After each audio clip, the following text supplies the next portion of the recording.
Toda empresa se vê em cenários de mudanças durante a sua trajetória.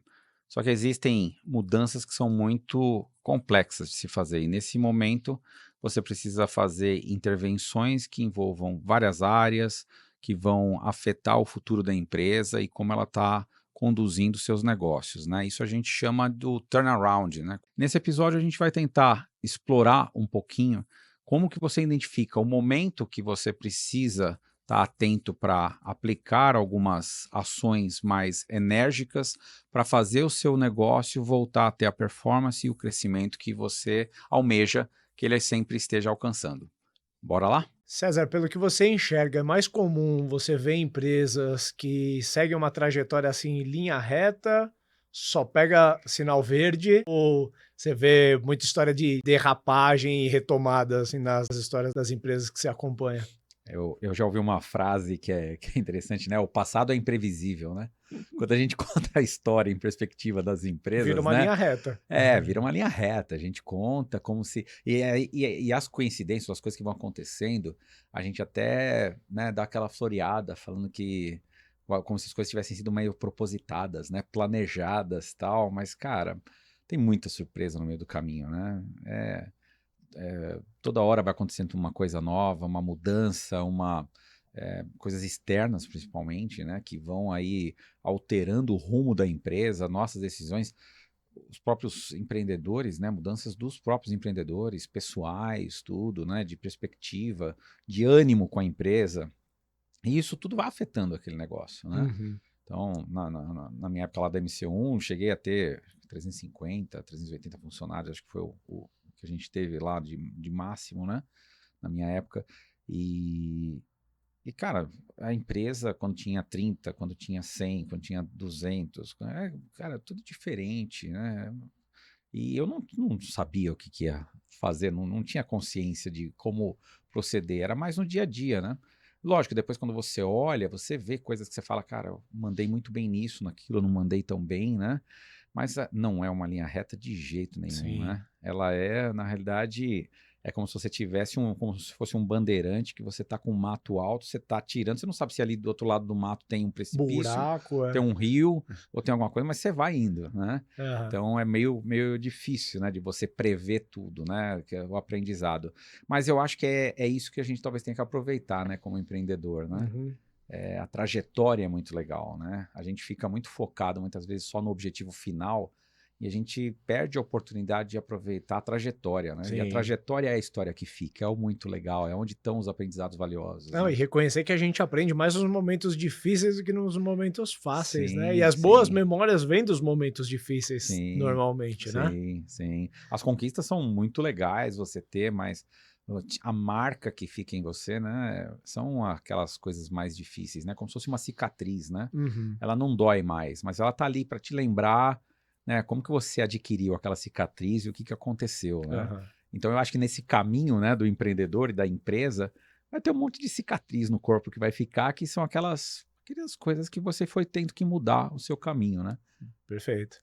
Muito bom, vamos lá, a gente escolheu falar aí sobre quando e como fazer um turnaround, né, eu acho que vale a pena a gente desmistificar um pouco, trazendo esse assunto para startups, algumas pessoas podem relacionar pivotar, né, e confundir, pô, turnaround e pivotar é a mesma coisa? No nosso entendimento aqui, não, talvez pivotar é uma derivada de turnaround, pode ser, normalmente em startups, pivotar está mais associado a mudar a proposta de valor, né, você Uhum. falou: "Eu estava persistindo em uma proposta de valor que não estava trazendo o resultado esperado, a gente vê talvez uma adjacência ou talvez vê um pivô completo aqui de mudar a direção da empresa do ponto de vista de proposta de valor, o cliente que a empresa atua. Mas é o que o turnaround, a gente está falando, pode envolver também oferta, mas muitas vezes você faz um turnaround trocando executivos e executivas da empresa, Uhum. que por sua vez vai cascatear na forma como aquelas áreas operam. Pode ser uma resposta que uma empresa precisa dar para mercado a partir de uma crise de qualidade, de uma queda de resultado que a empresa teve. E nem sempre o turnaround tem um caráter de catástrofe, né, César? Eu acho que isso também é uma coisa importante de a gente já Sim. desmistificar logo de largada, que aqui a gente não está falando sobre salvar uma empresa que já está em RJ, né, em recuperação judicial. O turnaround pode ser também um instrumento nesse estágio.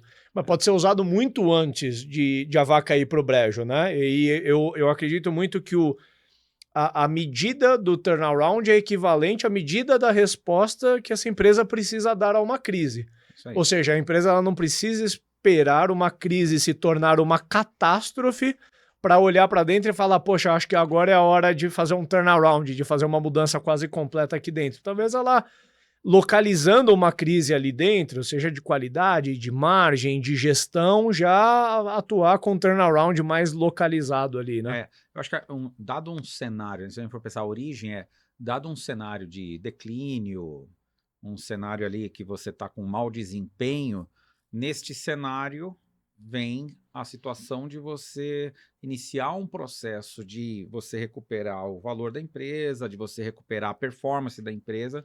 Isso é o turnaround, né? Ou seja, não quer dizer que a empresa precisou quebrar, entrar em recuperação judicial, ou seja, a recuperação judicial também leva a um turnaround, mas você tendo um declínio, você já de alguma forma exige uma resposta, né? E essa resposta é para trazer uma melhor recuperação dos negócios e da performance. Então, acho que é isso que a gente quer dizer, né? É isso. Importante também a gente reconhecer que algum nível de turnaround vai estar presente na história de praticamente todas as empresas, seja grandes empresas, empresas de capital aberto, empresas proeminentes da atualidade, em algum nível toda empresa passa por algum turnaround. Por isso a gente julgou importante falar quando, diz um pouco respeito a entender o momento, né, que começa a sinalizar ali que precisa fazer um turnaround e também como fazer esse turnaround, sempre explorando conhecimento de causa. Por isso nesse episódio a gente decidiu contar um pouco de histórias, de momentos ali que a gente precisou fazendo e empreendendo. O César vai contar um pouco da história dele com o MC1, eu com a Hamper. Já aproveitando, né, se você está nos acompanhando aqui, já deu para sentir um pouco da pegada aqui do programa, né? A gente escolhe falar sobre a jornada empreendedora, dando ênfase principalmente das coisas mais difíceis que não normalmente são contadas aí nas histórias de sucesso de grandes empreendedores e empreendedoras, que dificilmente estão documentadas em livros. Você tem que cavar um pouco mais, de forma geral não está público, né? Você só consegue descobrir sobre essas histórias conversando com outras pessoas que já passaram por isso. A gente tem como propósito trazer um pouco da nossa vivência e também de empresas que a gente enxerga ao nosso redor e transformar isso num programa aí que é um podcast que a gente ambiciona que seja um podcast de cabeceira aí de quem empreende. Por isso, se você está passando por alguma mudança na sua empresa, algum nível de dificuldade, está visando captar investimento, fazer M&A, certamente a gente tem algum episódio que cobre algum tema que você está vivendo agora, que já viveu ou ainda vai viver. Portanto, consulte, a gente tem um histórico de mais de 100 episódios gravados, até o episódio 99 a gente gravava apenas em áudio, portanto estão todos no Spotify. A partir do episódio 100, além do Spotify, a gente tem também no YouTube, agora gravando em vídeo, como possivelmente você está nos vendo. Garante aí que você já segue o programa, tanto no Spotify quanto no YouTube, já curte esse episódio, dá 5 estrelinhas para a gente no Spotify e principalmente compartilha o programa com outras pessoas que estão vivendo a mesma jornada que você, que a gente aqui, né? Certamente você vai estar ajudando essa pessoa e você vai estar também fortalecendo aí o programa, incentivando que o César e eu continuemos produzindo esse tipo de conteúdo. E aí, trazendo, César, vamos tentar responder fielmente aí a chamada do que o episódio promete, né? Quando e como fazer o turnaround. Vamos começar pelo quando, né? A gente falou um pouco desse caráter de, normalmente, turnaround talvez até seja um termo menos falado do que realmente acontece nas empresas, porque talvez você fala que você está fazendo um turnaround e vão falar, ih, caramba, você está quebrando então, né, cara? Mas não é bem assim, né? Se você fosse diagnosticar uma empresa que você acompanha para chamar a atenção ali dos executivos e executivas e falar, moçada, acho que está na hora da gente considerar uma mudança um pouco mais transversal na empresa, que sinais que você costuma pegar assim para... Eu acho que se a gente for separar a empresa por pilares, né, e eu gosto de segmentar as estratégias por pilares, né, você tem um pilar claro de crescimento da empresa, um pilar de qualidade e um pilar relacionado mais à produtividade, ou seja, seria a margem e tudo mais. Você pode ver, é quase como se fosse, você está separando o seu DRE, quase como se fosse assim, né, mas ali dentro tem muito mais estratégia, não é um DRE, muito mais do que aquele número exposto ali, tem muita coisa por detrás, né? Eu acho que uma empresa que está em crise, pelo menos em 2 desses pilares, está enfrentando problemas, ela precisa de alguma estratégia de reviravolta. Aham.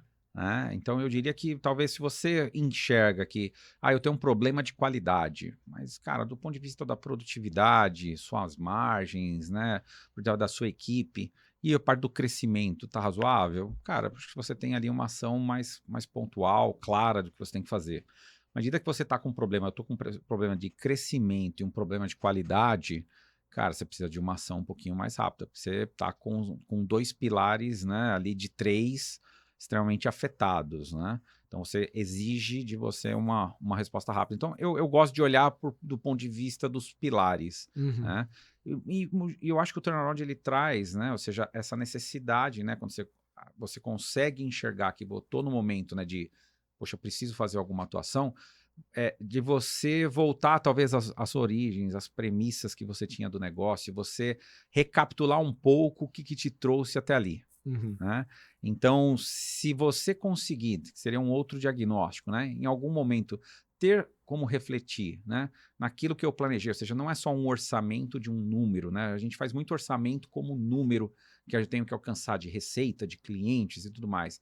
Mas se você conseguir ter a capacidade de olhar seus indicadores que você colocou, ou seja, o que eu sonhava para a empresa depois de um período de tempo, e eu, em retrospectiva, olhar o que aconteceu, talvez ali eu consiga chegar à conclusão e falar, cara, a gente não aconteceu por causa desses motivos. Talvez a gente precise de um choque aqui, a gente precise de uma mudança muito drástica para poder ajustar o rumo da empresa, né? Então, acho que esses duas formas são formas legais, né? O que você vê de outras formas para Aham. tentar identificar esse quando preciso do turnaround? Aham. Eu volto ao ponto, né, eu ainda vejo o termo turnaround ainda sendo muito associado a uma empresa muito grande, às vezes de capital aberto. Vamos pegar um caso que está recente, está na memória de todo mundo, o caso da Americanas, por Sim. exemplo. Poxa, entrou numa crise ali quase escandalosa de endividamento, poxa, que vai cascatear em má gestão e uma porção de coisa, e aí você percebe que a empresa ela precisa, mais do que mudar, passar uma mensagem contundente de mercado, né? De que ó, a empresa realmente vai passar por uma reestruturação, é uma nova gestão, nós vamos trocar todo mundo de CEO a liderança média, vamos fechar algumas unidades, vamos reavaliar o core business da empresa, né?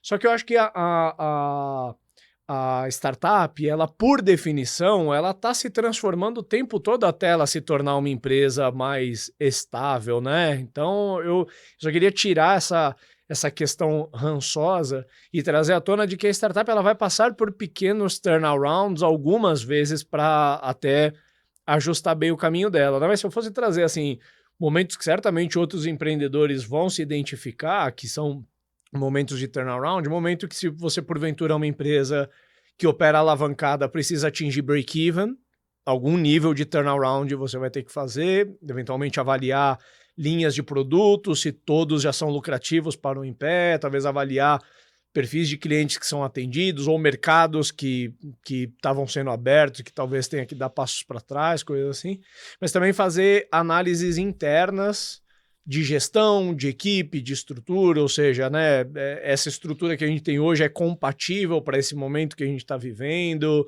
gestão, estruturas diárias, é isso que a gente precisa, ou tem área sobrando, ou o ambiente tem muito cacique para pouco índio, talvez precisar corrigir um pouco isso, né? Ou seja, algum nível, se fosse apontar 2 caminhos, eu acho que o momento de break-even, que é o momento que te força, ele é um pouco mais compulsório, mas talvez founders mais disciplinados tenham um pouco mais a questão que você falou de revisitar a ambição e relembrar, assim, para que eu criei esse business, né? Qual que era a ambição no sentido de resultado para essa empresa, né? Eu queria que essa empresa ela tivesse ainda dobrando ano a ano com uma margem tal, e quando eu consulto o sonho versus realizado, eu tô far away desse plano, e aí você vai ter que tomar a decisão se você vai aprender a se satisfazer com esse novo cenário e falar, não, a empresa não tá indo tão bem quanto eu gostaria, mas eu tô bem com isso, ou se você vai decidir promover um turnaround em alguma escala dentro da empresa para tentar trazer a empresa de volta para aquele Uhum. prumo que era tuas ambições e tuas projeções iniciais. Sim. Fortalecendo um pouco do que eu comentei, né, na questão dos pilares, né, a gente sempre vê as crises como um problema de receita, né, poxa, a empresa não está crescendo, né, a receita ali não está legal, a gente tem um problema de caixa, né, está queimando caixa, a gente tem uma questão dessa, não está crescendo, né, a empresa alcançou um platô e aí parece que dali ela não passa, né, o que que ela tem que fazer? Né? Ou nós estamos com muito cliente reclamando, estamos perdendo cliente, ou seja, esses são aspectos muito mais comuns que a Muito gente mais vê, comum, né? sim. Mas você tem outros, assim, você está tendo um turnover muito grande nas pessoas, né? Ou seja, muita gente saindo da empresa, um negócio assim constante, né? De você perder recursos. Ou seja, tem alguma coisa ali que precisa mudar, né? Alguma coisa Uhum, talvez até cultural que precisa mudar na empresa, né? sim. Você Então, vê, a gente pode misturar um pouco essa questão da necessidade da mudança e ajustes com o turnaround. Eu acho que o turnaround, ele quer dizer uma mudança talvez assim mais importante, que envolva mais áreas, que vai ali uhum, influenciar, né, o que eu falei dos 2 pilares, tudo, né. Você pode ter um problema pontual e tratá-lo como um problema pontual, aham, e não necessariamente você vai precisar de uma estratégia tão global assim, né. uhum. Mas eu acho que tem essa característica, né, de ser alguma coisa mais estruturante, né? Você vai ter que mexer na estrutura da empresa, né? Perfeito. Não, eu ia mencionar, por exemplo, que varia muito de acordo com a própria escala que a empresa opera. Se pegar uma empresa muito grande, por exemplo, que já tem um quadro de pessoas executivas mais extenso, se sair uma pessoa executiva, talvez não abala tanto. Agora, imagina uma empresa que tem estágio muito inicial, que tem ali 20 pessoas, são dois co-founders, um cuida de metade da equipe, o outro cuida de outra metade, e um desses co-founders decide não continuar no negócio. Em algum nível, essa empresa já vai passar por um turnaround. Uhum. Porque ou aquelas 20 pessoas vão passar a reportar para uma única pessoa que vai impor um pouco do modelo de gestão dela, ou vai vir uma outra pessoa que pode chegar querendo virar mesa e falar tudo que estava sendo feito estava errado, inclusive as pessoas estão erradas, vai querer trocar todo mundo, Sim. né? Então, algum nível de turnaround volta sempre ao ponto. Eu acho que a escala do turnaround é equivalente ao tamanho da empresa e ao tamanho da crise gerada dentro da empresa, né? Não Em precisa. resumo, o que a gente está falando é quando que você identifica, então, que você está num processo de turnaround, né? Uhum, Então, você pode estar num processo de mudança, e a empresa constantemente tem que se adaptar e mudar, né? Eu acho que o turnaround é quando você tem, dentro desses seus grandes pilares, você tem 2 deles que estão precisando de intervenções muito complexas, que envolvam mais áreas, ou seja, nesse momento você precisa de uma mobilização grande para poder fazer a transformação, né? Então, perfeito. você identifica que tem problemas e estes problemas, a solução não é uma solução simples, que você pode pegar uma área e resolver. Não, você envolve mais coisas na empresa. Eu acho que esse é uma boa forma de identificar que, né, quando você precisa, né, aplicar aí algumas coisas de turnaround mesmo, né? Perfeito, muito bom. E aí, César, acho que aí agora começando a entrar um pouco mais no como. Acho que talvez algo como uns 5 episódios para trás, você menciona, e eu queria entrar um pouco mais em profundidade, que na MC1, no teu período ali como CEO, você viveu um momento ali claramente de turnaround, e no episódio você menciona que um pouco da empreitada sua Uhum. era transformar o máximo possível da receita da empresa em uma receita recorrente, e você comenta também um pouco da necessidade de rever alguns contratos que eram menos lucrativos. E aí, naturalmente, quando você olha para essas duas questões, você automaticamente você não corrige só a oferta, você tem que corrigir toda a estrutura da empresa que provê aquela oferta. A gente está falando de eventualmente readequar áreas, realocar gente, talvez nem todo time caiba dentro desse novo formato. Então, eu estou presumindo aqui que este foi um momento de turnaround no qual você e teus sócios da época não estavam satisfeitos com o resultado da época, mas ainda eram, né, concordavam que era um bom negócio e entenderam que talvez fazendo uma readequação da empresa ali, vocês colocariam ela mais no prumo que vocês queriam. Sim, sim. Eu acho que a gente teve 2 momentos ali, né? Um turnaround provocado por umas questões externas, que trouxe à tona um problema muito grande da empresa, e isso provocou um outro turnaround, que era essa questão da recorrência, que a empresa precisava buscar muito mais a recorrência. Então, tentar explicar porque a gente afetou muito mais o nosso top line, Aham. não é? Ou seja, muito mais a parte da estratégia em si, da porta para fora da empresa, Geração de o product market receita. fit dela mesmo, entendeu? A forma que a oferta era colocada, né? A gente teve que mudar muita coisa e isso teve ali implicações importantes, né? Então, para dar um pouco do contexto, a gente estava lá mais ou menos. Então, a MC1, né, em 2002, eu montei a tecnologia lá dentro da Quadrata. Em 2003, eu conheci o pessoal da Mitsubishi. E aí, o pessoal da Mitsubishi estava com a Fundação Atec e a gente resolveu, lá em maio de 2003, né, juntar os trapos, né, que eu tinha montado lá na Quadrata, Mitsubishi e Atec, e a gente montou a MC1, né? Então, me pergunta o nome, né? MC1 era para puxar o saco da Mitsubishi, né, de Mitsubishi Corporation 1, mas também Mobile Computing, né? Então, Aham. eu tinha essa brincadeira com o nome, né? E a empresa começou com a Mitsubishi, ela, em 2006, ela virou majoritária, ela comprou uma participação maior, né, de saída de um outro sócio, e aí a gente foi construindo a empresa, então nunca, não foi num processo igual a gente tem hoje, que eu fui o founder, que eu não tinha nem consciência na época disso, né? Então eu já entrei diluído pra caramba, ou seja, eu até falo para os meus founders que eu tento ajudá-los a não cometer os erros que eu fiz, Aham. né? Eu acho que essa é um pouco até da minha missão, né? Mas a empresa, ela tinha um sócio muito forte. A Mitsubishi, cara, uma empresa enorme. Então, a Mitsubishi não tinha problema de dinheiro se a gente precisasse. A gente teve só praticamente o capital inicial, muito pouco investimento, né? Perto do nosso concorrente principal, a gente teve 2% do investimento que ele teve, né? Uhum. Então, era um Davi Golias ali mesmo, né? Quando foi em 2008, teve a crise do Lehman Brothers. E a Mitsubishi resolveu que ia vender todos os ativos dela de tecnologia no mundo. Uhum. E aí os sócios brasileiros compraram a participação da Mitsubishi. E a Mitsubishi, ela era o financeiro da empresa, né? E ela tinha esse cargo, mesmo que fosse como se fosse um presidente do conselho, né? E eu era mais o diretor de operações ali, eu já estava mais na operação, mas eu que tocava a empresa, porque eles não estavam ali no dia a dia, então eu que tocava. E aí, quando teve essa mudança, aí efetivamente eu virei o CEO da empresa, né? De fato, né? Uhum. Eu já era de direito, mas não de fato, né?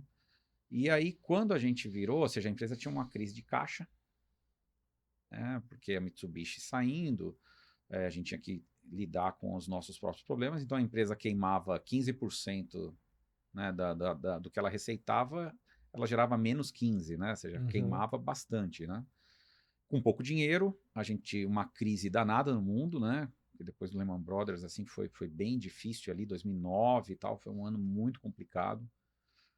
E a gente tinha um desafio de que a nossa receita a gente precisava vender. A emissão não tinha sido formatada, ela era muito mais parecida uma consultoria. A gente vendia muito projeto. Uhum. A gente tinha uma plataforma que a gente tinha construído, um produto legal, mas ele a gente usava só para a gente não vendia como licenciamento, né? Então vendia muito projeto. A gente gostava de projeto, gostava de resolver o problema do cliente, né? Uhum.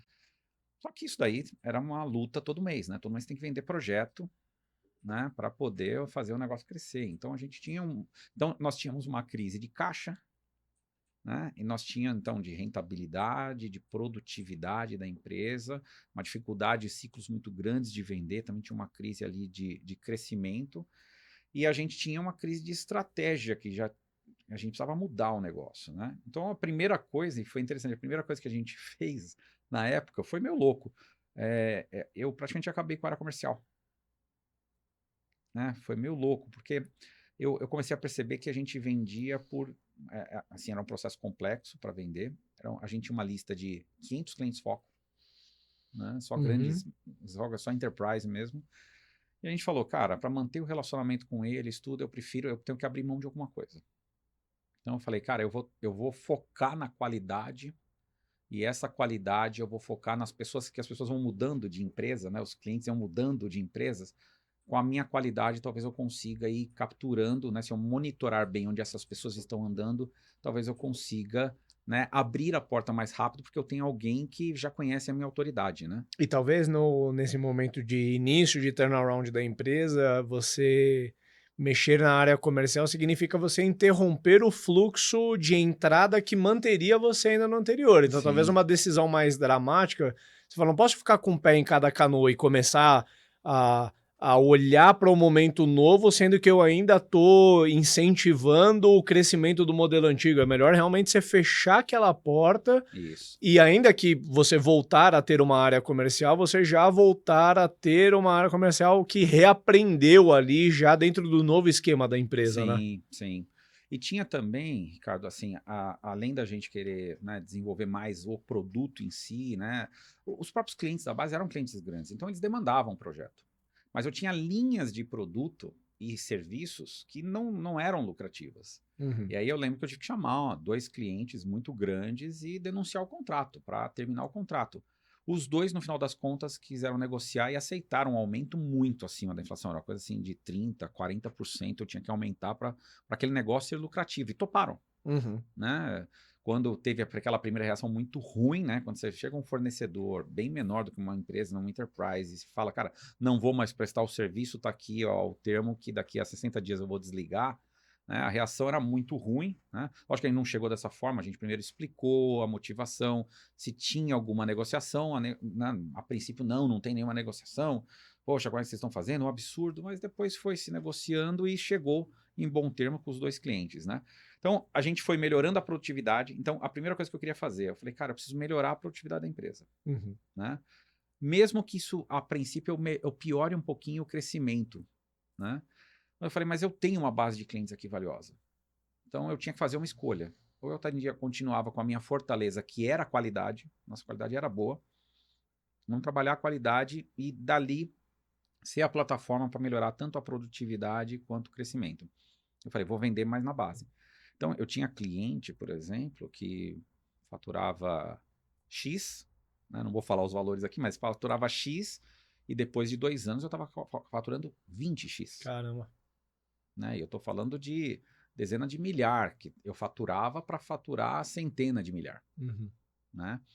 Então, pô, negócio super bacana, ou seja, você conseguir fazer uma virada tão grande assim em clientes, né? Então a gente foi muito bem sucedido nesse processo inicial de tentar estancar, assim, a empresa estava sangrando, mas eu precisei, por exemplo, na época eu fiz um empréstimo para os meus investidores. Né? Para fazer um turnaround, tem vezes que, assim, eu tinha que ser claro com os meus investidores. Eu falei, cara, eu estou nessa situação, eu não quero aporte, eu quero só que vocês me deem fluxo de caixa. Uhum. Então, me deem fluxo de caixa. Eu preciso de 2 anos para eu ajustar esse negócio. Então, apresentei um plano para eles, todos eles compraram. Eles, por conta de, né, ter um pouco mais de segurança, eles me pediram, mas os juros você me paga mensalmente. Beleza, então a gente fez um plano, os juros a gente pagava mensalmente, 6 meses de carência, 18 meses para pagar o principal, e a gente foi pagando, né? E isso deu fôlego para a empresa para eu fazer essas primeiras movimentações e ajustar. Uhum. Né? Então foi muito importante a ajuda, né? Ou seja, então você tem que buscar. São várias ferramentas, né? Que no momento de turnaround você precisa ir buscando, né? E tem ferramentas que são duras, tem coisas que são duras. Eu odiava perder cliente, mas eu tinha que abrir mão de um contrato que era ruim. E ainda bem que eu não precisei, mas eu acabei com aquela linha de receita, porque não era legal a É. linha de receita. Então eu deixei de vender. Eu falei, eu não vendo para mais ninguém isso daqui. E quando esses contratos acabarem, acabou e eu não vou mais fazer isso. Uhum. Né? E aí a gente partiu para o segundo passo, que era eu preciso parar de vender só projeto e criar uma empresa de produto. Né? Como é que você faz isso? Né? Como é que você cria uma empresa, né, que 7% da minha receita era recorrente naquela época?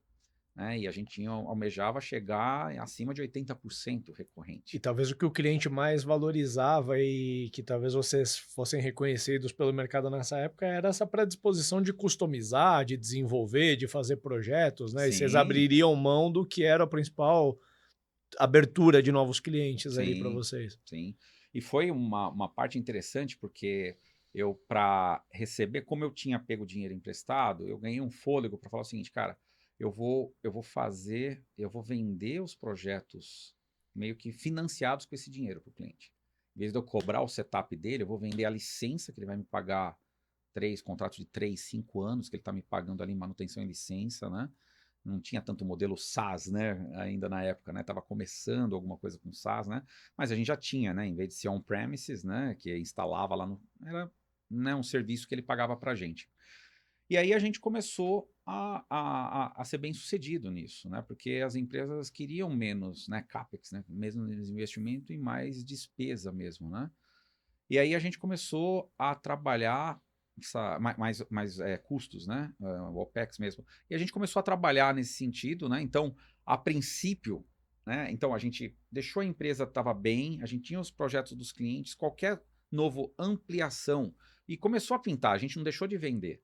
Vinha naturalmente, porque a qualidade melhorando, vinha cliente bater na porta, né? E a gente tinha oportunidade, a gente não tinha uma área estruturada, né? Mas a gente começou a vender aos poucos e a gente só vendia a nova modalidade, mesmo doido para receber aquele dinheiro à vista, né? Porque eu Aham. precisava do recurso, mas eu tinha consciência que era um ajuste que a gente precisava passar.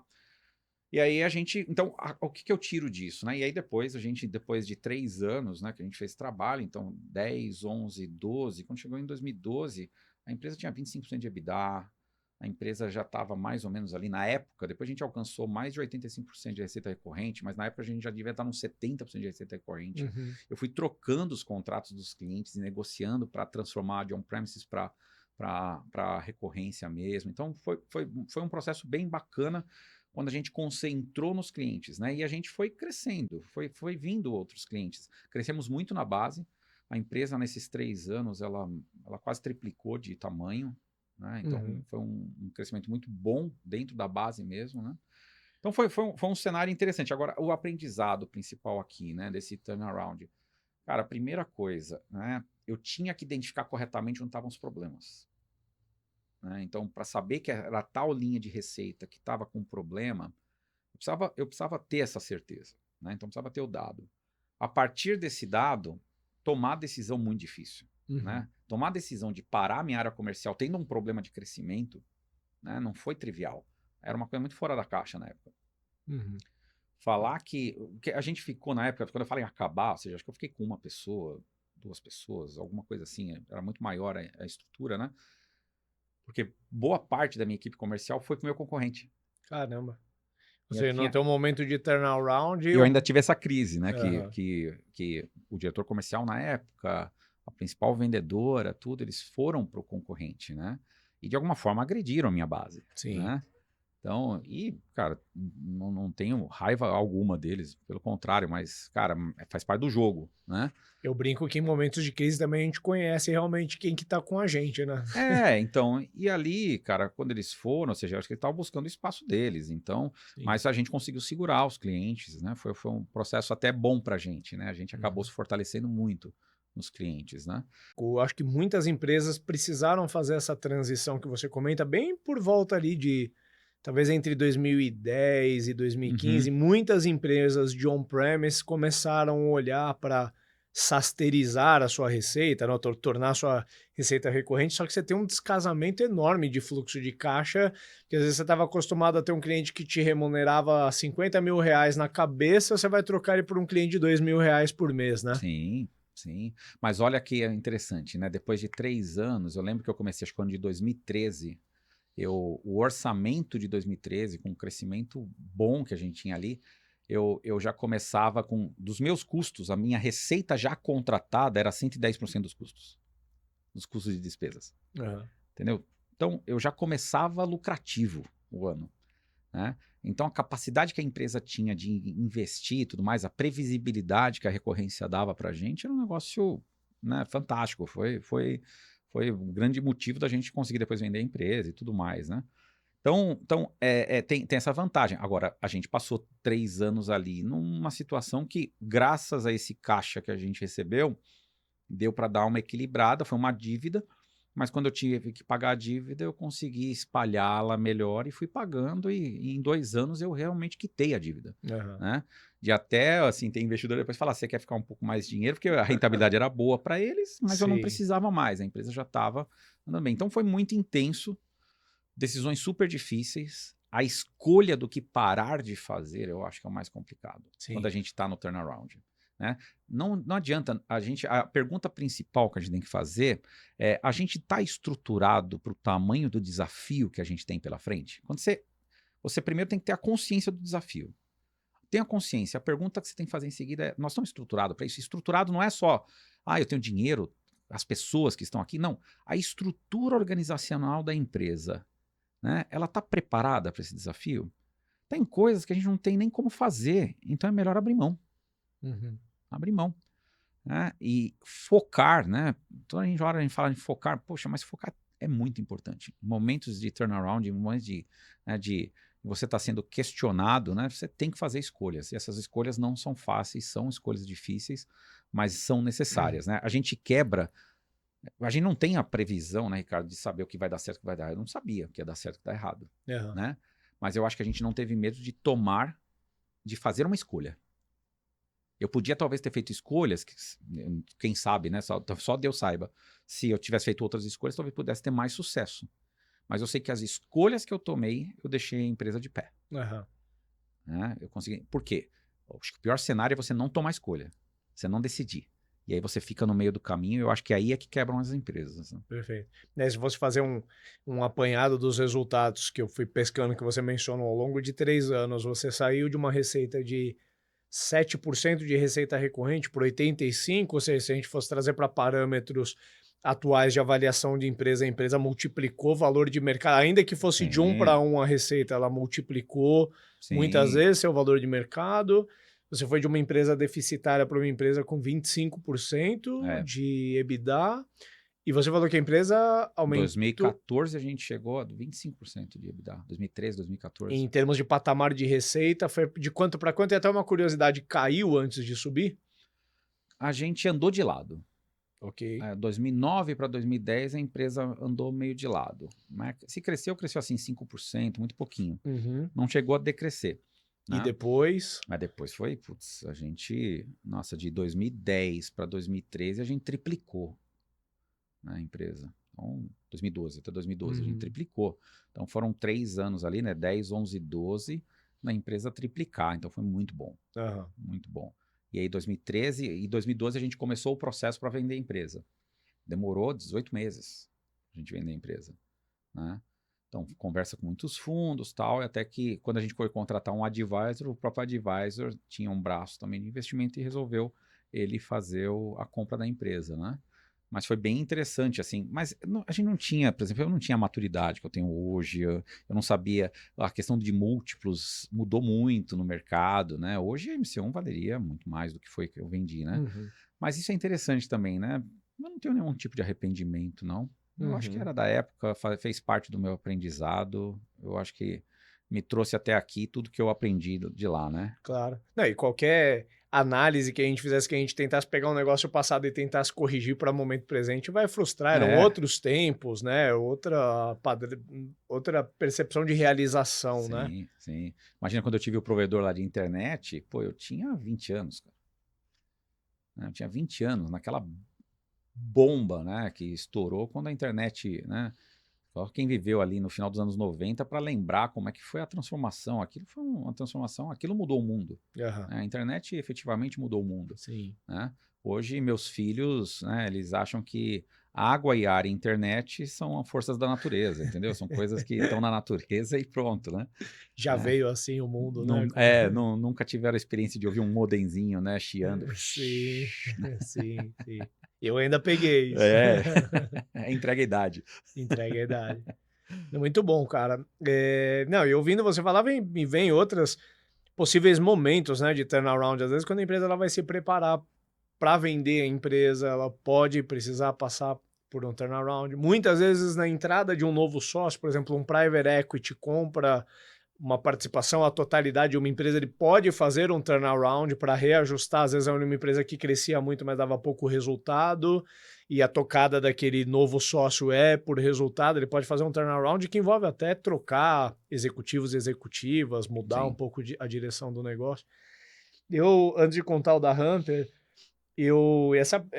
essa história eu não sou o mais legítimo para contar, porque eu não era o piloto na ocasião, mas a gente entrevistou inclusive o Liberato da Auron, quero contar um pedacinho da história da Auron, que foi um pedaço que eu vivi, mas eu não era founder da empresa. Eu fui contratado inclusive para participar do turnaround da empresa, né? Um pouco do incômodo dos sócios da época. A empresa ela já podia ser considerada bem-sucedida, mas o incômodo que tinha é que tinha uma receita muito concentrada em alguns clientes muito grandes, que a empresa meio que precisava fazer tudo aquilo que aqueles clientes queriam, ao mesmo tempo que existia um medo velado ali de algum desses clientes irem embora e a empresa reduzir metade do tamanho dela, né? Então, Sim. para não correr esse risco, os sócios já tinham um plano de deixar de mirar aonde tanto a Auron quanto todos os concorrentes estavam mirando, que era o topo da pirâmide do mercado, né? A Auron e as outras 5, 10 empresas que faziam algo parecido com a Auron estavam sempre atacando os mesmos escritórios de advocacia, que é o público da empresa em questão. E naquela época a gente enxergou que tinha uma oportunidade muito maior na base da pirâmide, só que o produto era outro, e pelo produto ser outro, a tecnologia era outra, e o time era outro, e aí naquele momento estava muito claro que a empresa precisava passar por um turnaround. Talvez a empresa só não tinha um senso de urgência tão grande do tipo assim, a crise ela não tinha estourado. A empresa ela foi preventiva em avaliar que assim, olha, algum desses grandes clientes, alguma hora algum concorrente nosso vai fazer alguma oferta esdrúxula e vai levar e o cara vai trocar e a gente vai ficar fragilizados. Então não vamos esperar a batalha chegar aqui no nosso campo, já vamos começar a se preparar. E aí naquela época a empresa tomou a decisão de ir para uma linha SaaS, hoje é muito óbvio, mas volto ao ponto, em 2010 todo mundo era on-premise, né? Sim. E era muito característico, por on-premise ser muito caro, todo mundo mirava as maiores empresas do mercado. Você não tinha oferta de software para empresa pequenininha. Empresa pequena não usava software, quando usava alguma licença pirata de alguma coisa, mas pouco existia ferramenta de gestão como é tão comum hoje, depois que SaaS se tornou uma coisa mais mainstream, né? Então, naquele momento, a gente tomou a decisão de caminhar a empresa para software e foi uma transição, né, ou um turnaround de quase 10 anos que a empresa viveu. Eu não fiquei para participar do começo ao fim, eu tive mais no início, depois eu decidi peitar a minha própria jornada, mas acompanhei a história. De alguma forma, a história está documentada no episódio que a gente fala com o Fernando Liberato, deve estar por volta do episódio 5 ali, vale a Sim. pena aí, se você está nos ouvindo e ficou curioso, você é uma empresa que tem esse desafio de ir do on-premise para SaaS ou de ir de receita de projeto para receita recorrente. Recomendo muito a história aí, o Fernando conta muito bem, afinal ele viveu a história Em toda, detalhes. em detalhes. Eu posso contar da minha, né? Já na Hamper, eu vou passar um pouco mais rápido por capítulos já bem conhecidos e, curiosamente, essa parte que eu vou contar meio que sumariza vários episódios dos Startups and Downs que a gente foi contando, né? Então, eu posso dizer que a Hamper de 2017 até 2020 pegou uma bela de uma linha reta, assim, foram anos de triplicar, tudo bem que 2017 para 2018 era uma receita muito pequena, a gente triplicou, depois a gente triplicou de novo, e depois mesmo em break-even a gente ainda dobrou a receita da empresa em 2019, 2020. Aí, corta para 2020, entrou a pandemia, que já mexeu com todos os negócios, não foi uma exclusividade nossa. Quase concomitante com a pandemia, tive a saída do co-founder. A saída do co-founder, ele era expressivo, não só do ponto de vista de cap table, mas uma boa parte da operação da Hamper estava com ele, então não era uma mudança trivial, né, de uma pessoa que era irrelevante no negócio, ele era relevante, era participativo. Então lidamos com a saída dele, concomitante com a troca de um diretor que chegou empreendendo a área e a tocada de uma forma diferente. Pouco tempo depois a gente captou uma rodada com a Domo, né, em pandemia, com trabalho remoto, que tinha como objetivo fazer a empresa, né, dar mais um grande salto de crescimento, mas a gente tinha o desafio, talvez naquela época ainda não estava tão evidente, um desafio também de produtividade da empresa, que a gente não estava mais mandando tão bem no trabalho remoto quanto a gente mandava no trabalho presencial. Então, os primeiros meses de pandemia ainda mascararam um pouco, porque a equipe ela era a mesma, né? Só com a diferença a gente só estava trabalhando em lugares diferentes. E eu já contei isso algumas vezes também. O sentimento de ameaça que a pandemia gerou deu um senso de propósito muito grande no time. E nos primeiros meses, todo mundo trabalhou assim, né, com um objetivo muito claro de salvar a empresa. Por outro lado, passado um tempo, e principalmente depois da rodada, a gente escalou muito contratação de gente. E a gente começou a ter safras de pessoas que já não tinham o mesmo nível de produtividade, até de profundidade no que o negócio fazia, que as pessoas que trabalhavam no modelo presencial. Então ali, por volta de 2021, acho que a gente já começou a ter alguns sinais de queda de produtividade, de uma forma geral, alguns sinais de que a coisa ela não estava caminhando como deveria. Pois bem, eu acho que parte do plano da empresa era expandir a oferta, e você conhece bem porque você participou disso, e a gente tinha alguns caminhos para seguir. A gente estava explorando os dois caminhos, né? Um pouco da tese era que a gente tinha condições de desenvolver dentro de casa alguns componentes complementares ao que a Hamper já fazia, ao mesmo tempo que tinha uma janela de oportunidade aberta para a gente olhar M&A, olhar a aquisição de algumas empresas menores que complementariam o portfólio de uma forma mais rápida. Então aqui a gente já começa a ver um caráter de turnaround. Acho que até ali eu passei por coisas um pouco compulsórias, né? Eu não escolhi mudar o modelo de trabalho, eu só tive, eu não escolhi lidar com a saída de um co-founder. Foi uma circunstância ali, então foram coisas que a gente teve que ir se adaptando, mas já começou a ser um pequeno turnaround. Na hora que a gente decidiu seguir com a estratégia de M&As, ali para mim estava muito claro de que a empresa ela ia passar por uma transformação relativamente grande em um espaço curto de tempo.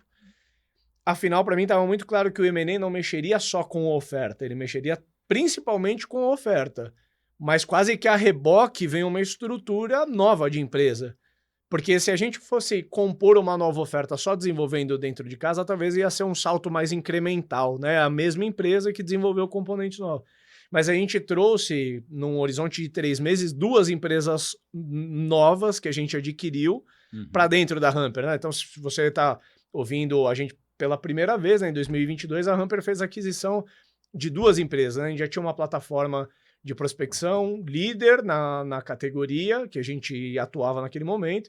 A gente comprou uma solução de CRM super complementar ao que a gente estava fazendo ali, né? Uma extensão da jornada de prospecção. E compramos também uma plataforma de automação de marketing, entrando também uma nova categoria, né? Então, isso aconteceu num espaço muito curto de tempo. E mais do que a oferta, o ajuste de oferta, né, que já mexeu com o jeito de vender, o jeito de desenvolver e distribuir produto, naquele momento, meses após o M&A, eu acho que a gente atingiu o auge de queda de produtividade, eu diria, na empresa, porque daí eu acho que várias coisas somadas começaram a colapsar, né, que é o fato de a gente estar no trabalho remoto, de a gente ter absorvido 2 empresas com culturas que dá para se dizer que são semelhantes, mas não são exatamente iguais, e ainda fazendo isso com o desafio da distância, etc. Realmente, naquele momento ali, como problemas nunca vêm de forma isolada, eu já contei isso também, naquele momento a gente tinha uma forte evidência de que após os M&As, a empresa estava bem do ponto de vista de receita e tudo mais, que a empresa ela graduaria ali, ela ticaria boa parte dos itens necessários para uma próxima rodada. Mas nesse momento de mercado, né, acabou que logo após esses M&As a gente ainda teve um momento de crise de baixa aí no mercado de Venture Capital, que ficou muito evidente de que não teria dinheiro para continuar financiando esse plano. Ou seja, eu acho que estaria permitido a empresa ter operado um momento com menos eficiência após os M&As. Eu acho que é um cenário dado, né? Até a empresa ela reencontrar ali o caminho de crescimento dela e reencontrar produtividade, estava dado que a gente passaria uns 6 meses ali na busca, e se a gente tivesse capital para financiar isso, teria ficado tudo bem. Mas como não tinha capital para financiar, o dinheiro que eu tinha em caixa, a queima acelerou, né? Ficou muito mais rápida com a chegada dos M&As e a ineficiência inerente ali da empresa. E aqui acho que tem um aprendizado legal nessa parte do turnaround, que eu lembro que eu falava muito isso para você, né? Você tinha um pouco de resistência na época, né? Com a mudança assim, poxa, mas se a gente não fizer, e o plano? Né? Você falava assim para mim, né? Pô, mas e o plano, né? E eu brincava com você, né? Falava, cara, o plano já era, já morreu. Sim. Né? Ou seja, você vai ter que pensar num novo plano, né? Não sofra mais pelo plano que não existe mais, né? Acho que eu usei essa frase algumas vezes, né? Cara, ele ficou para trás, esquece. Então, isso é uma questão, né? Ou seja, quando a gente tem que fazer um turnaround, muitas vezes a gente está tão apegado aquela idealização que a gente tinha da empresa e as situações nos levaram a algo que a gente precisa ter o desprendimento de que, cara, aquilo não existe mais, Perfeito. né? Então você precisa comunicar aos seus sócios, os seus investidores, você precisa estar consciente que, cara, infelizmente aquela empresa sonhada já não existe mais. Sim. E agora você tem que desenhar um negócio novo, né? Eu acho que isso é um mindset importante que os empreendedores precisam ter. Uhum. Senão, se eles ficarem, na época que na MC1, se eu tivesse ficado preso ao plano que a gente tinha inicialmente, eu não faria aquelas escolhas mais difíceis, né? Então, o base zero nisso, né? De falar, cara, então, beleza, terra é arrasada, vamos, o que a gente precisa construir daqui por É, diante? Eu acho que é um mindset importante, né? E acho que você conseguiu ali em um momento, você falou, caiu a ficha, falou, poxa, preciso redesenhar o plano inteiro, né? perfeito. Enfim, aí eu acho que cada etapa dessa, como eu comentei, de alguma forma está documentada em episódios, então se te interessou, se você se identificou com algum pedaço dessa história, procure no nosso histórico, porque, né, ela é contada de vários ângulos, mas que eu queria focar principalmente assim em alguns itens que me marcaram bastante e os aprendizados que a gente tirou com isso. Acho que primeira coisa, o momento que a Hamper performou pior foi o momento que a gente estava com mais caixa, curiosamente com mais caixa. Por que que isso aconteceu? Eu não acho que a gente fez más escolhas, eu só acho que a gente não tinha muito bem estabelecido um parâmetro de produtividade de um colaborador da Hamper para ter dado o salto que a gente deu. E a gente deu um salto de quase dobrar a equipe pós-rodada, e isso é muito comum acontecer em empresas. E a gente não se atentou a um detalhe que fez toda a diferença, que a gente tinha chegado até um certo patamar crescendo muito bem essa relação de número de colaboradores com receita, enquanto a gente estava no presencial. Mas no remoto a gente não tinha fortes evidências de que a gente continuava fazendo aquilo. E a gente deu um double down nessa aposta. E aí se provou que no trabalho remoto a gente realmente não estava mandando bem. Então, um primeiro aprendizado, né? Eu acho que quando a gente se comportou como empresa rica, e quando eu digo empresa rica, a gente começou a importar todos os problemas que são naturais das empresas que estão no Venture Capital. Eu estava naquela narrativa de assim, nossa, encontrar dev tá difícil pra caramba, né? Dev tá super caro, e a gente trazendo pessoas remotas que a gente mal conhecia, com salários super altos que a gente não era acostumado a ter. Então, toda essa narrativa que várias empresas estavam vivendo, que é zero compatível assim com a história da Hamper, a gente viveu. E outras narrativas, né? De, poxa, a quantidade de posições que acabam não tendo um papel diretamente relacionado a gerar receita ou gerar eficiência na empresa, né? Então, uma galera com papéis assim que você não...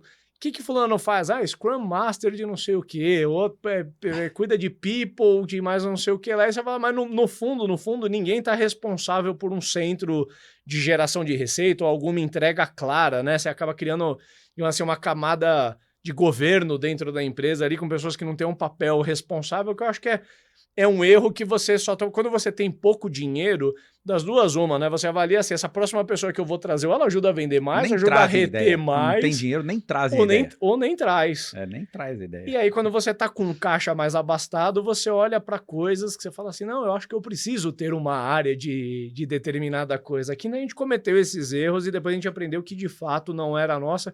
Curiosamente, quando o caixa acabou, a gente voltou a crescer numa velocidade que a gente está mais habituado e contratar melhor e desenvolver mais as pessoas. É claro que isso veio de forma concomitante com outras coisas que eu quero falar também. Acho que um segundo ponto, César, logo no momento pós-M&A, o ambiente político dentro da Hamper ficou assim, muito alastrado, porque para uma empresa ainda pequena, em estágio inicial, eu tinha conselho com founder mais investidores, eu tinha uma diretoria que já existia antes dos M&As, aí eu tive a chegada dos novos sócios, que eram os founders das empresas adquiridas que se tornaram sócios na Hamper e chegaram com um papel gerencial dentro da empresa, e mais a minha liderança média. Então, estou falando de pelo menos 4 stakeholders diferentes que precisavam coexistir ali. Sim. Eu como CEO no meio disso tudo, e não necessariamente os vetores estavam apontados para uma mesma direção, né? Ali claramente existe uma puxada para lados diferentes e natural, inerente do momento, né? De cada um tinha o seu...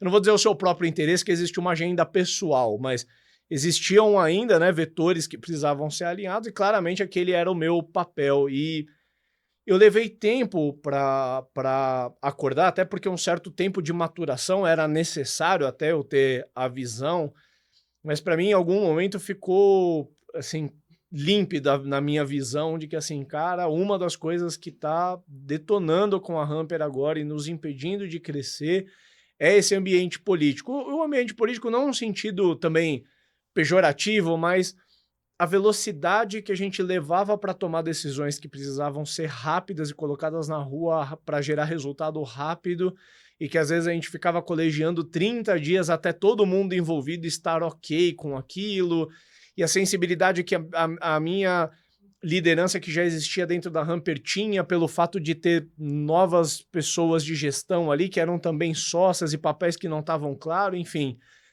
E uma decisão, assim, que eu tomei muito por necessidade também, pela falta de caixa, em algum momento eu olhei para minha gestão e falei assim, cara, eu não posso ter pessoas aqui dentro que não respondem por uma área geradora de receita, que estão aqui porque tem um cargo de autoridade aqui dentro, mas que está mais focada num trabalho de poder, né, e em criar capital político do que de fato entregar algo.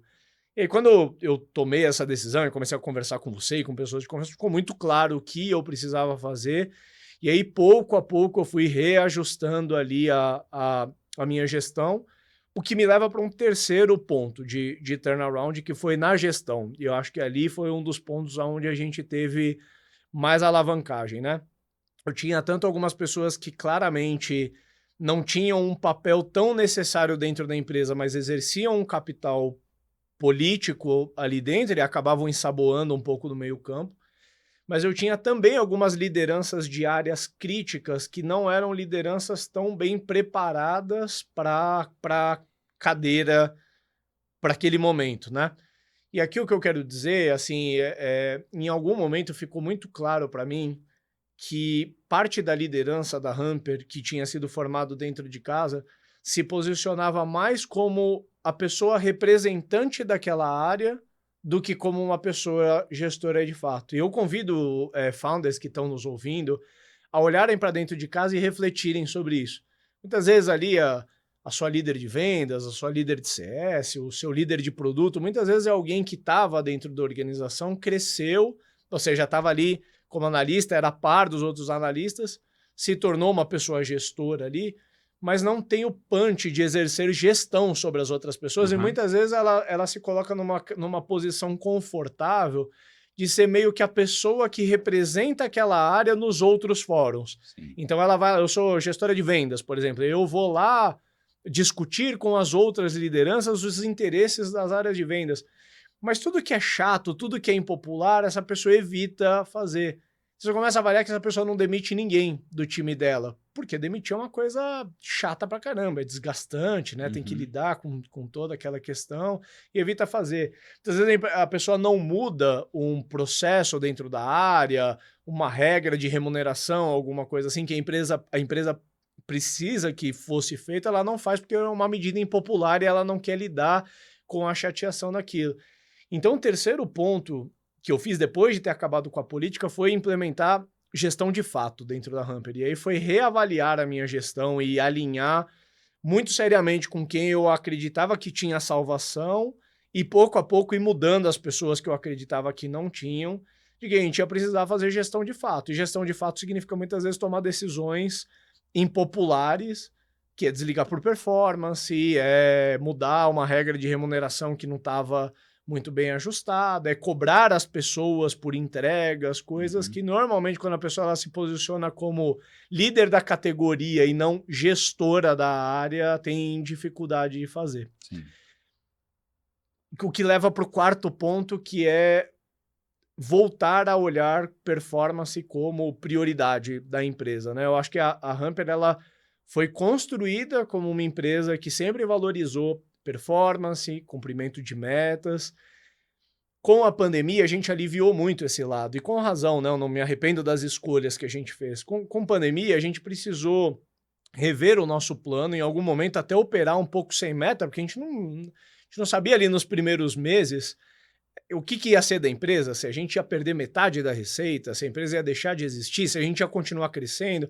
Então a gente abriu mão por um tempo das metas e a gente abriu mão, inclusive, de gerar tensão, daí eu tô falando de tensão positiva, nas pessoas pela sensibilidade com o momento.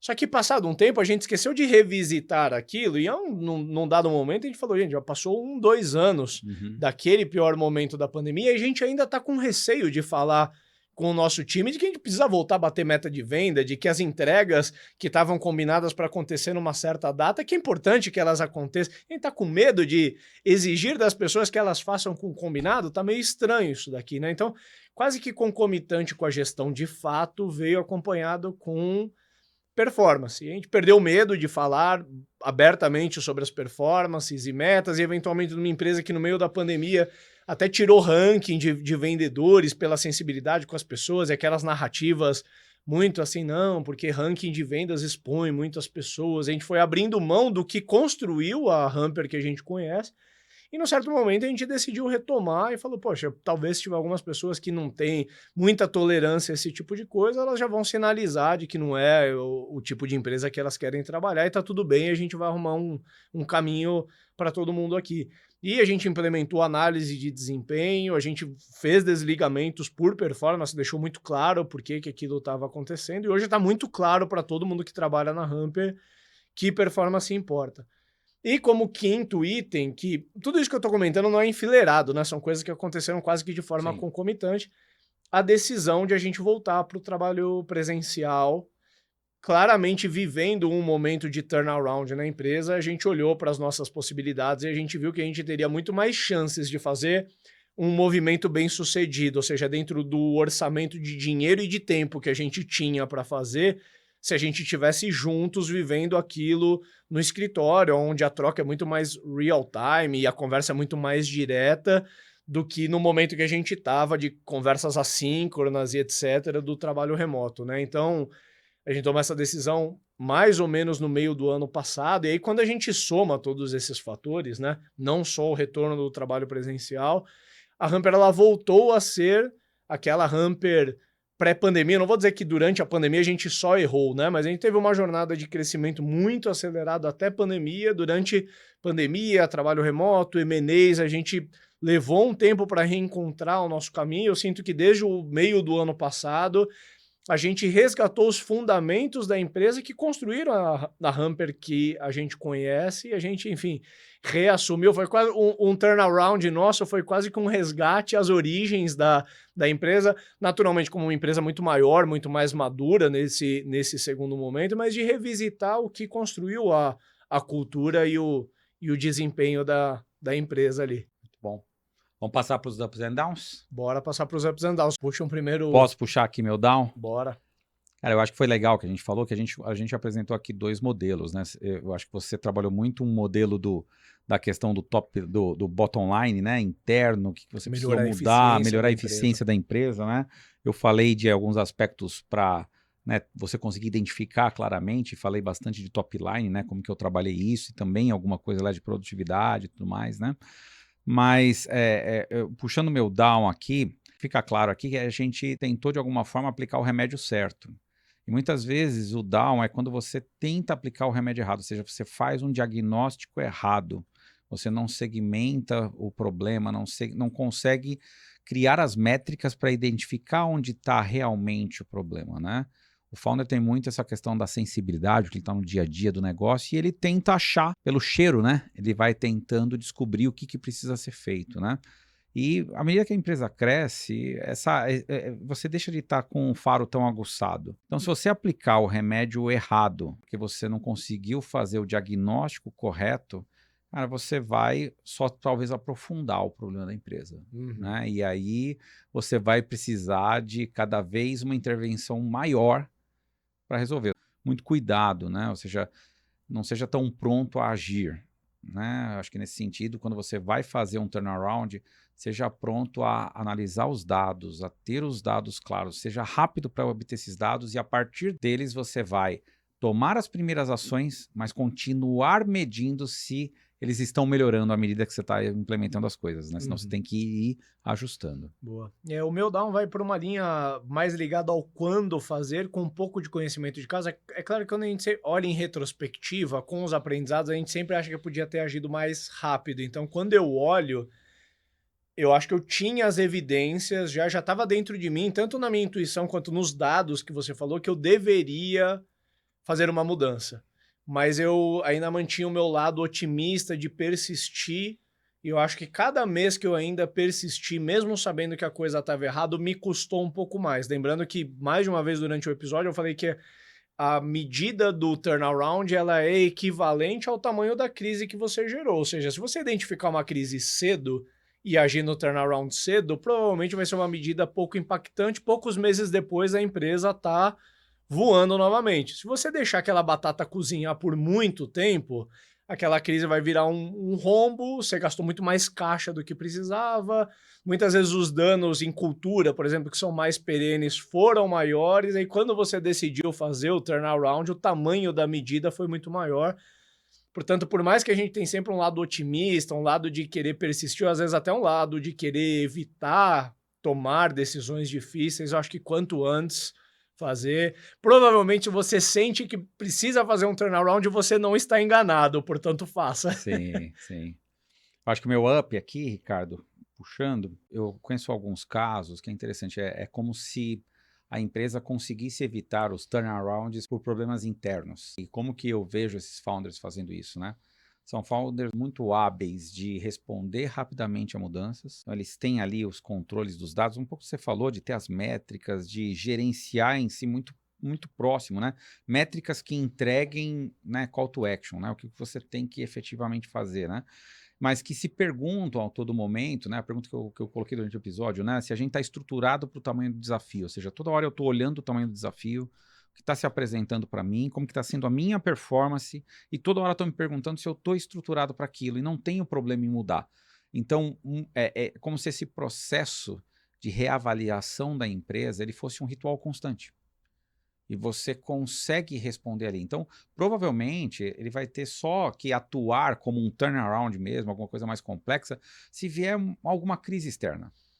Porque nos problemas internos, ele está constantemente se remodelando, Uhum. né, de acordo com as demandas que estão vindo do mercado, né? Então, eu acho isso uma prática bem bacana que eu vejo alguns founders Só é fazendo. sempre difícil de você relacionar, porque muitas vezes por erros internos, a gente vai Você estar gera um vivendo erro. alguma crise de mercado que dá para você associar assim, pô, eu não teria passado por isso, não fosse a crise do dólar, do Sim, qualquer outra coisa, né? sim, sim. Muito bom. O meu up, ele vai para founders que nesses momentos difíceis eles têm a coragem de fazer o que é preciso ser feito e não o que é agradável de ser feito, né? Pegando um pouco da minha história, do que eu contei, não é agradável você pegar um time que já estava 100% no trabalho remoto e acostumado com isso, todo mundo já tinha adequado a sua vida, eu inclusive estava com a minha vida adequada para o trabalho remoto, de convocar todo mundo para voltar. Eu vi muitas caras feias no escritório, muito ruído, a quantidade de chamados na área de gente e gestão aumentou muito, mas a gente decidiu peitar.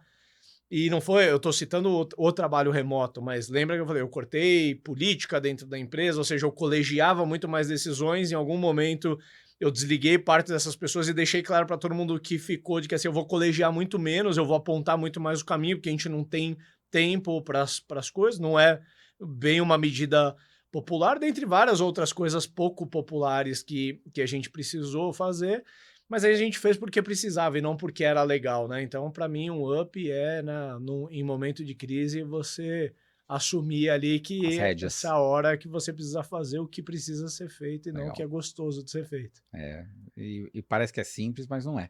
Mas não é. Não é não, não é não. A resistência é grande, né, das pessoas e muitas vezes até do próprio líder, né? Ele pode Aham. ter um pouco de receio de tomar algumas A gente, decisões, né? como líder, gosta muito de ser querido. Sim, E eu não me sinto menos querido depois de ter tomado umas medidas menos populares. Talvez quem estava ali na empresa mais pela bagunça, digamos assim, porque, pô, que empresa legal de trabalhar, a gente não é cobrado por performance, trabalha de casa e tudo mais, não estava alinhado com a cultura da empresa, porque quem é alinhado, eu recebi mensagens diretas, sem teor de puxar saquismo, de falar assim, Henrique, cara, que bom que você retomou, assim, cara, eu sentia falta daquele momento que era você dando mais as cartas, o ritmo da empresa, que bom que isso voltou a acontecer. Legal. Muito bom. Boa, Fechou. fechou, até o próximo, Valeu, valeu. cara.